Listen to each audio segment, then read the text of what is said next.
तुम्हारे दुख को, तुम्हारी तकलीफ को, तुम्हारे कष्ट को कोई दूसरा काट सकता है क्या? जम के बोलो जरा। नहीं।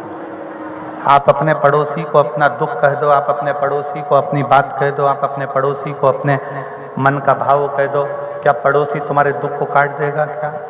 नहीं काट सकता। पड़ोसी तुम्हारे दुख को नहीं काटेगा।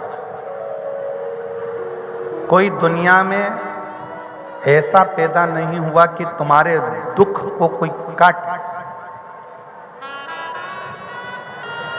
तुम्हारे दुख को तुम्हें खुद काटना। कैसे? अपने परिश्रम से, अपनी मेहनत से, अपनी लगन से, अपने कर्म से और भगवान शंकर पर एक लोटा जल चढ़ाकर उसके विश्वास से। अगर हमारा दुख है, हमारी तकलीफ है, हमारा कष्ट है, हमारी बीमारी है, हमारे शरीर में अगर कुछ बहुत बहुत तकलीफें हैं, तो उसको मिटाने के लिए आपको स्वयं उस परमात्मा की भक्ति करते करते कुछ अपने मन में बल उत्पन्न करना पड़ेगा। तो ये निश्चित है कि वो दुख तुम्हारा कटेगा, तुम्हारी तकलीफ कटेगी। जो तुमसे ईर्ष्या रखता है ना,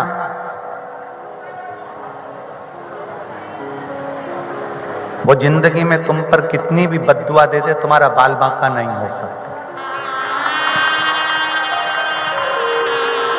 जो तुमसे नफरत करता है ना, वो तुम्हारे को दिन रात कोसे तो भी तुम्हारा बाल बांका नहीं हो सकता। जो तुमसे लड़ता है, झगड़ता है और झगड़ा करने के बाद तुम्हें बद्दुआ पे बद्दुआ देता है, वो बद्दुआ भी तुम पर कुछ नहीं कर सकता।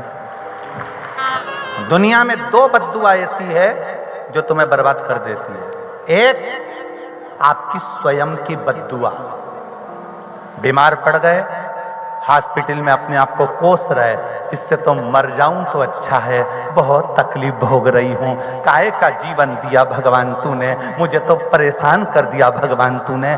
जितना अपने आप को हम बद्दुआ देते हैं, जितना हम अपने आप को कोसते हैं, उतना उतना हम अपनी जिंदगी नरक जैसी निकालते हैं। मरते तक आपको भोगना पड़ता है। अपनी स्वयं की बद्दुआ अपने को लगती है।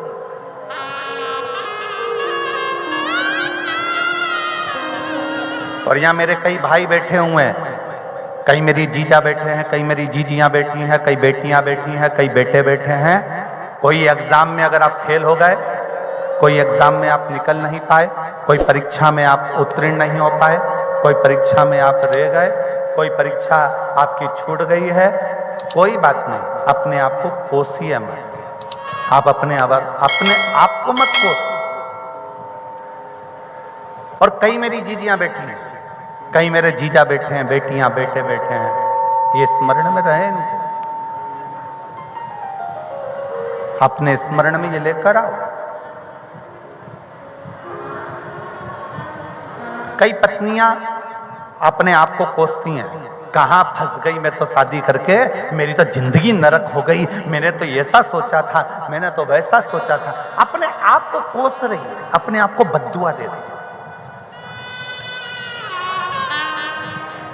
अब वो ये नहीं जानती कि इसका फल क्या होगा, वो ये नहीं पहचानती कि इसका फल क्या हो सकता है, कैसे अपने जीवन को आप नरक जैसा जी सकते हो। वो अपने आप को कैसा कैसा कैसा जीवन वो जिएगी, उसको नहीं मालूम।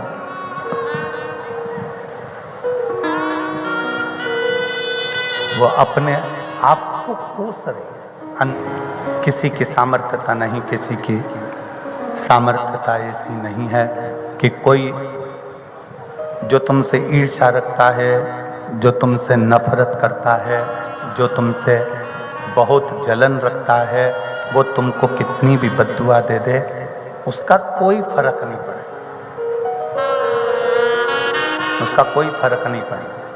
किसी दूसरे की बद्दुआ आपको लगे ना लगे, पर दो बद्दुआ, एक अपनी खुद की।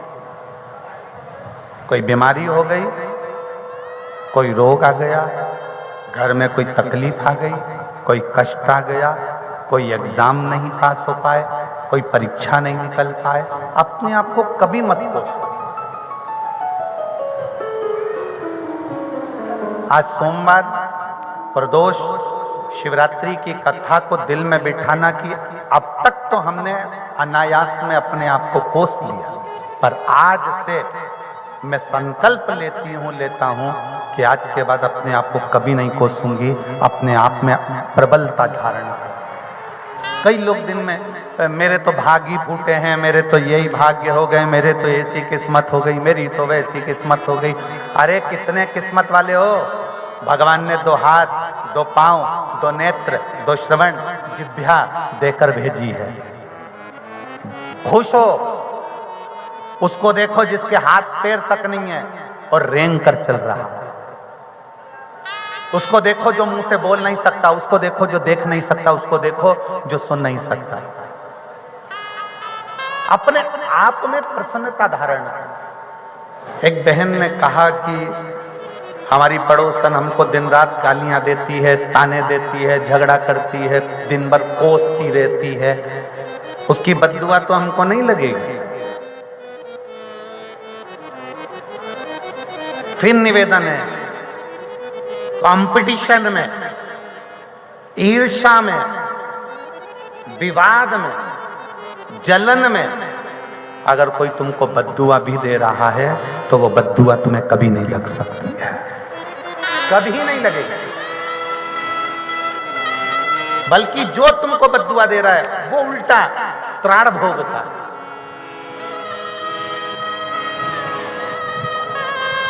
किसी सच्चे व्यक्ति पर, किसी सत्यवान व्यक्ति पर, किसी अच्छे व्यक्ति पर कथा आती है। एक बड़ा सुंदर प्रसंग आता है। राजा, मद्र देश के राजा अश्वपति,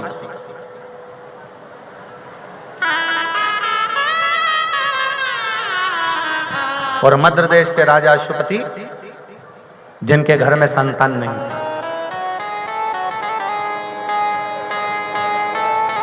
और अश्वपति केवल मां भवानी दुर्गा की आराधना करते थे, केवल देवी की आराधना। अब दुनिया के लोग ये तो जानते नहीं है कि देवी की आराधना करोगे तो भी शिव की आराधना है, और शिव की आराधना करोगे तो भी देवी की आराधना है। शंकर की आराधना करोगे तो भी राम की आराधना है, और राम की आराधना करोगे तो भी शिव की आराधना है। शंकर की आराधना करोगे तो भी कृष्ण की आराधना, और कृष्ण की आराधना करोगे तो भी शंकर की आराधना। दत्त की आराधना करोगे तो भी शिव की आराधना, और शिव की आराधना करोगे तो भी दत्त की आराधना।